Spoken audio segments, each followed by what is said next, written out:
Bonjour à toutes et à tous. Aujourd'hui, j'ai décidé donc de faire un petit partage sur mon parcours, surtout s- le fait de travailler en ligne, comment j'ai fait, voilà à peu près. Donc, je vais vous partager ça parce que beaucoup de personnes m'a demandé, Précieuse, comment tu as fait, explique-nous. Donc, moi, quand on se lance déjà dans le side business, ça veut dire que tu as un travail déjà qui est en temps plein, que tu es aussi engagé dans le travail en ligne et que tu as d'autres choses à faire et que tu es mère de famille. On n'a plus vraiment le temps pour ces choses-là, même si je veux bien. Je suis de nature comme ça, j'aime partager, j'aime que les personnes autour de moi avancent. Est-ce que les entreprises, les recruteurs en ce moment, ils ont besoin? Ils ont besoin par exemple, pour un poste de RH et tout ça, ils ont besoin de quelqu'un qui sait utiliser, je sais pas, des outils d'intelligence artificielle euh, pour évaluer les CV, pour que ça soit plus rapide. Quels sont les points que vous avez déjà, les hard skills ou les soft skills ou les outils numériques que vous maîtrisez déjà, et quels sont les points à améliorer. Donc, après avoir listé donc les points à améliorer et aussi de connaître vraiment quel titre vous correspond quand vous allez vraiment se lancer dans le freelancing, euh, comment on va vous nommer? Est-ce que vous êtes je sais pas, quel titre de fonction, d'emploi est-ce que vous pouvez vous définir. Donc, évaluez aussi vos compétences. Quelles compétences vous avez? Donc, il faut vraiment là faire un bilan de compétences. Par exemple, par la force des choses, on a un peu tâtonné divers domaines. Par exemple, moi, j'ai commencé, quand je me suis intéressée à l'informatique, avant 2019 déjà, mais ça c'était Word, Excel, les outils bureautiques. Mais à partir de 2019, je commençais à m'intéresser au développement web, à tout ce qui est programmation et tout ça. Et je savais pas exactement quoi faire, malgré que j'ai un objectif qui est de créer une plateforme de formation en ligne. Mais, mais voilà, je sais pas comment y parvenir. J'ai plein d'idées de gamification, de trucs comme ça. Alors j'ai appris la robotique, j'ai appris euh, aussi le design UX UI, le développement web et d'autres choses. Donc après, il faut que vous arrivez il faut que moi, c'est ce que j'ai fait, le bilan de compétences que j'ai fait, c'est qu'est-ce que je maîtrise mieux, quelle est ma passion. Et à côté de ça, j'ai envie de vous inviter quand même à faire une recherche sur Internet sur l'ikigai, I-K-I-G-A-I. Donc, l'ikigai, c'est d'identifier votre mission de vie à partir du fait de savoir quelle est votre passion, qu'est-ce que le monde a besoin et, et qu'est-ce que vous savez faire et qu'on vous paye. Donc, par rapport à moi, mon ikigai, c'était ma passion pour la technologie et la pédagogie. Et le monde a besoin de concepteurs technopédagogiques. Donc, c'est ça que je vends. Vous allez identifier votre ikigai. Comme ça, vous travaillez vraiment avec votre passion. Fait quelque chose qu'on aime, on a l'impression de ne pas travailler du tout. Et donc, voilà. Évaluez vos compétences, essayez aussi de définir combien vous valez en termes d'horaire, en dollars ou en euros. Donc, assurez d'avoir donc une adéquation parfaite de votre profil et le profil du poste, profil recherché par le poste. Donc, si vous n'avez pas toutes les compétences, bah, il faut se former d'abord avant de vous lancer. Ça, c'est vraiment important quand on se lance dans le travail à distance parce que il y a, il y a beaucoup d'autres choses à savoir en fait. Euh, vraiment par exemple, vérifier une information qui est exacte ou pas, et ou bien comment protéger votre compte et vos données personnelles. Qu'est-ce qu'il faut faire, qu'est-ce qu'il faut pas faire, et apprendre des bonnes pratiques comme les étiquettes, les savoir-vivre et bonnes manières dans l'environnement de travail à distance même aussi pour les formations à distance, c'est pareil. Par exemple, les netiquettes, notez ça et faites des recherches.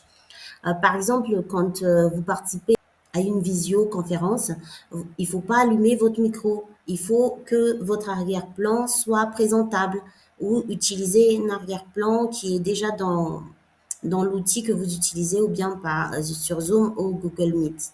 Si vous n'avez pas encore utilisé ces outils-là, ben, il faut apprendre.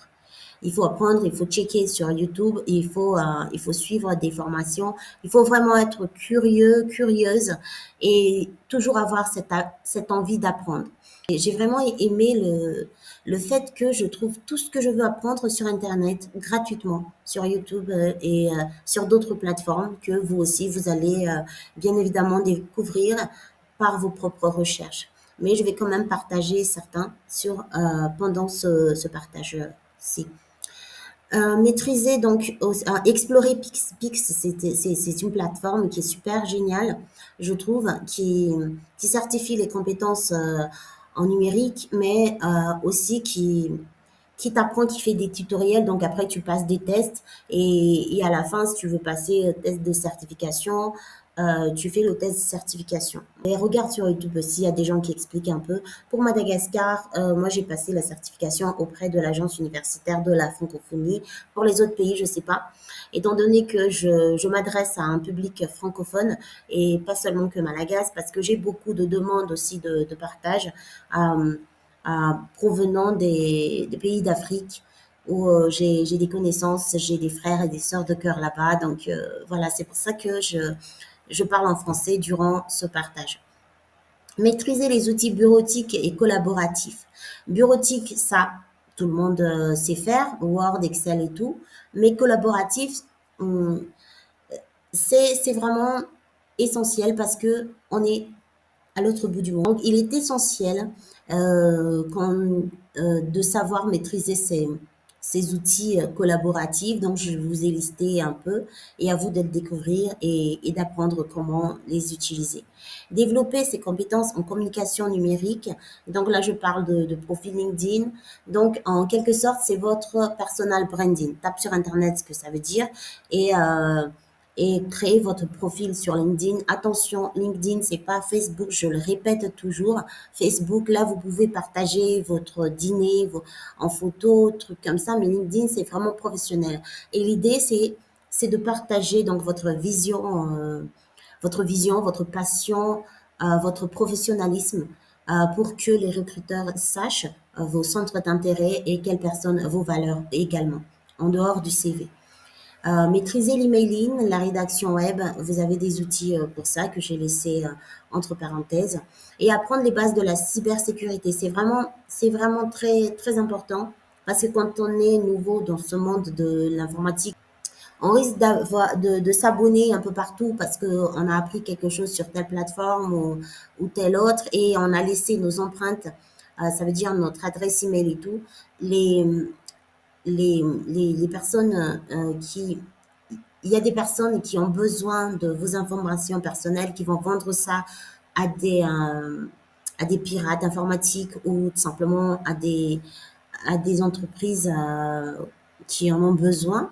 Donc, pour vous lancer des publicités, des trucs comme ça par rapport à votre âge, par rapport à votre fonction, vos centres d'intérêt et tout ça. Ce qu'il faut savoir, c'est aussi les outils qu'utilisent les pirates informatiques, les cyberattaques. Donc, il faut s'informer sur comment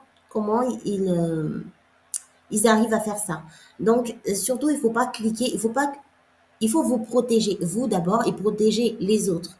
Parce qu'il y a des gens qui reçoivent des liens des pirates informatiques, ils ne savent pas, mais genre, c'est bourse de l'UNESCO, genre machin. Alors, c'est pas vrai. C'est pour ça qu'il faut toujours vérifier sur le site officiel de l'UNESCO, est-ce qu'il y a vraiment ça. Et, il y a des trucs à voir, par exemple, sur le mail qui vient d'arriver, le titre c'est UNESCO, alors que quand on développe le mail, c'est quelque chose comme RZY machin arobase gmail.com. UNESCO va jamais utiliser genre gmail.com. Vous allez vous protéger vos données personnelles à vous et protéger aussi les autres. Et faites attention donc aux liens, aussi des images qu'on clique et tout ça, parce que c'est vraiment très très dangereux. Et il faut que vous soyez au courant de tous ces dangers-là. L'utilisation d'un VPN et l'authentification à deux facteurs, toujours pour protéger votre travail. Alors, VPN, ça c'est pour avoir accès, j'utilise ça pour avoir accès à certains cours ou des contenus sur le web que j'ai pas accès par rapport à mon pays. Donc, faites des recherches et vous allez comprendre pourquoi c'est nécessaire. Mais l'authentification à double facteur, c'est par exemple ouvrir son mail sur son ordinateur, se déconnecter après. Et quand on se reconnecte, il faut utiliser le mot de passe. Mais après, j'ai une notif sur mon téléphone et aussi sur une application Google Authentificator que j'utilise. Donc tout ça, pour protéger mon adresse email. Donc les gens, ils peuvent pas simplement en me voyant entrer mon mot de passe ou essayant différentes manières pour y accéder sans que je reçois des notifs sur mon téléphone et sur mon appli Google Authentificateur pour qu'ils puissent accéder à mon adresse email. Donc il faut être vigilant à ce point pour protéger donc vos travails et tout ça, vos correspondances. Et chiffrement de données, les bonnes pratiques de confidentialité. Donc, une fois que vous allez apprendre des bases sur la cybersécurité, pas vraiment apprendre les techniques de cybersécurité, mais vous informer. Sur Pix, vous allez voir des tutoriels, des cours sur ça, des petits cours sur ça. C'est vraiment intéressant d'aller sur Pix. Comme ça vous prend que genre 6 semaines pour découvrir un peu beaucoup de choses, hein, mais déjà. Et donc, se former en continu sur les tendances du numérique. Donc, il faut suivre des MOOC, des formations à distance, des formations en ligne. Je viens de mentionner Pix. Il y a aussi Open Classroom. Il y a aussi Coursera. Donc, je vous invite à faire des recherches sur les formations dont vous aurez besoin. On vient de parler tout à l'heure d'identifier les compétences clés. Si vous avez vu des compétences clés que vous n'avez pas encore sur les offres d'emploi, qui est dans votre domaine, mais il y a des compétences clés que les entreprises ont maintenant besoin. Donc, il faut chercher les formations sur ces plateformes-là pour vous former à ces compétences. S'informer des innovations technologiques. Donc, voilà, Feedly et Google Alert. Moi, je ne l'utilise pas, mais bon, je vous laisse quand même expérimenter l'intelligence artificielle et l'automatisation. C'est vraiment très important parce que comme vous avez beaucoup de travail à faire, vous aurez certainement besoin de l'aide de l'intelligence artificielle. Alors, euh, il y a des gens qui ont peur d'être remplacés par l'intelligence artificielle. Moi, je dirais plutôt que les personnes sans IA seront remplacées par les personnes avec IA. Ça, c'est clair. Alors, soignez votre CV et lettre de motivation. Moi, ce que je fais, je prépare une lettre de motivation passe-partout et après, je l'adapte en fonction de l'offre d'emploi. Donc, il faut que ça soit prêt pour que je ne suis pas obligée de réunir les idées à chaque fois. CV professionnel, donc le CV qui est recommandé, c'est toujours sur Word parce que en ce moment, le corps, les RH, ils utilisent en fait de l'intelligence artificielle pour pour automatiser la sélection des CV des candidats. Donc, ils utilisent ces IA-là ont des reconnaissances de texte qu'on appelle les ATS. Vous pouvez regarder aussi sur Internet ce que ça veut dire. Mais, mais les CV qui sont faits sur Canva ne permettent pas donc à ces outils de faire la lecture. Donc, il y a des zones sur votre CV qui ne seront pas prises en compte lors de la sélection faite par l'intelligence artificielle. Donc, ça, c'est recommandé. Moi-même, j'utilise encore les CV sur Canva, mais moi, j'ai déjà un emploi en freelance, c'est un emploi en temps plein, donc j'ai plus besoin, donc je laisse comme ça pour l'instant.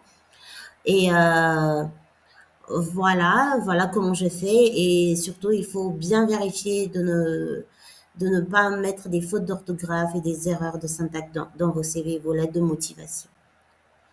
Parce que c'est vraiment le premier contact que vous avez avec le recruteur. Ce qu'il faut faire aussi pour préparer vos entretiens d'embauche, et il faut voir sur YouTube, hein, parce qu'il y a des vidéos comme ça où les gens il donne des astuces pour préparer votre entretien. Il faut voir les questions qui sont toujours posées, comment bien répondre à ces questions et tout. Donc, explorer les plateformes d'emploi, ça je l'ai déjà dit, LinkedIn, les autres sites d'emploi, il y en a tellement que je vous invite à faire des recherches. Il faut développer votre réseau, s'intéresser à des entreprises qui pourraient vous recruter ou qui sont dans votre domaine de prédilection. Comme ça, vous recevez des notifications s'ils ont des publications ou des offres d'emploi qui pourraient vous intéresser plus tard. Outils collaboratifs pour le travail à distance. Je vous ai listé ça ici. Outils de communication. Il faut savoir les utiliser. Regardez toujours des tutoriels sur YouTube. Donc, moi, j'ai à peu près utilisé tous ces outils-là, mais ce que je préfère, c'est Google Meet et Discord. Il y en a tellement d'autres, mais il faut pas paniquer si vous avez l'habitude d'utiliser Zoom et que dans votre entreprise, vous utilisez Microsoft Teams. C'est pas grave du tout.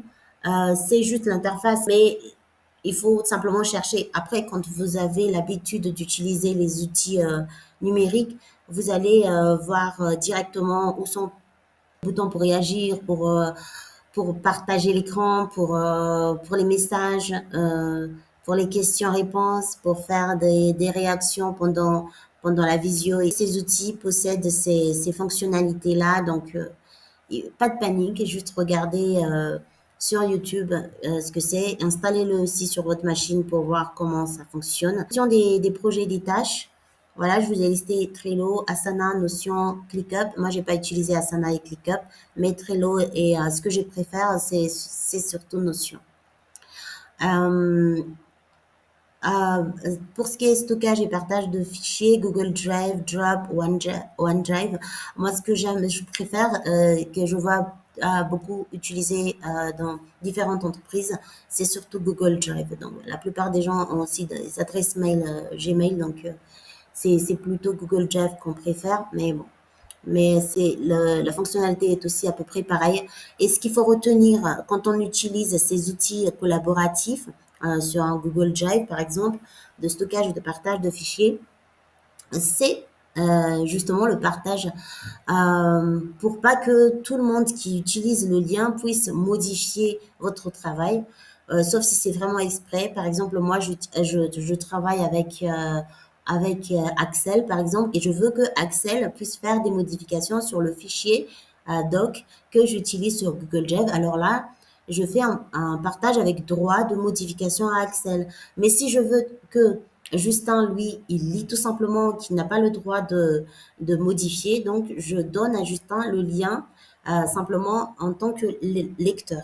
Donc c'est ces choses-là il faut bien retenir avant de partager vos fichiers dans Drive ou dans d'autres espaces cloud. Qualité. Alors, je reviens un peu sur l'espace cloud parce que ce terme aussi n'est pas. Il y a beaucoup de personnes qui ne comprennent pas. Voilà. Comme vous vous trouvez à l'autre bout du monde, que l'entreprise est à l'autre bout du monde, vous n'avez donc pas un bureau physique où vous pouvez trouver vos archives, où sont les dossiers, où sont classés tel ou tel document. C'est donc dans ces clouds, cloud en français ça veut dire nuage, donc c'est dans ces emplacements, dans ces étagères, dans les nuages, qu'on va classer ça. Donc Google Drive, c'est un peu comme un bureau virtuel où vous classez vos dossiers, vos archives et les documents sur lesquels vous travaillez en simultané. Et donc, il y aura toujours des classements comme sur votre ordinateur, bien classer les choses et tout. Et donc, c'est ce que signifie cloud. Donc, c'est vraiment la qualité qu'ils recherchent, c'est que vous soyez autonome dans ce que vous faites. Bon, c'est vrai, il y aura l'onboarding et aussi un temps d'adaptation, mais ça veut pas dire que tout le temps vous allez les appeler. Oh oh, aidez-moi. Est-ce que vous pouvez voir un peu si c'est bon ou machin. Il faut que vous maîtrisez avant de vous lancer. C'est pour ça que je vous ai dit apprenez ceci, faites des recherches sur ça, et c'est là que vous allez vous lancer. Donc l'idée de voir un tel fait un travail à distance, moi aussi je vais le faire, moi aussi, oui. tu peux le faire, mais va d'abord demander à cette personne les efforts que cette personne a déployés pour entrer dans le freelancing. Donc moi, c'est ce que je vous dis. Voilà, le parcours, c'est vraiment décrit comme ça, c'est très vite, en 30 minutes, 25 minutes, mais derrière, il y avait vraiment un investissement personnel, vraiment en termes d'argent physique et tout. Donc, rigueur, il faut respecter les délais, produire un travail de qualité. Si on respecte pas les délais et les objectifs qui sont définis par l'entreprise, donc on peut pas, les gens ils vont pas rester longtemps à travailler avec nous. Donc, communication, savoir bien écrire et interagir en ligne. Surtout, il faut être réactif parce que il faut vivre le travail à distance comme si on est dans un même lieu de travail. Pas que, voilà, il y a des collègues qui te laissent des messages sur Slack et tu reviens à 2 jours après. Donc là, c'est pas vraiment bien de faire ça. Il faut être en ligne sur les réseaux ou le CRM sur lequel on travaille ensemble avec le reste de l'équipe. L'esprit d'initiative, être force de proposition et proactif. L'adaptabilité, accepter les changements et s'ajuster aux besoins du marché. Une entreprise commerciale, c'est toujours essaie toujours de vendre son produit. Donc, l'intérêt, c'est vraiment de satisfaire les clients. Donc, il y aura des changements qui sont faits, je vais pas dire tous les jours, mais de temps en autre. Donc, il faut qu'on ait vraiment un esprit qui accepte les changements et qu'on arrive à s'ajuster aux besoins du marché. La résilience, l'esprit collaboratif pour travailler efficacement avec les équipes à distance.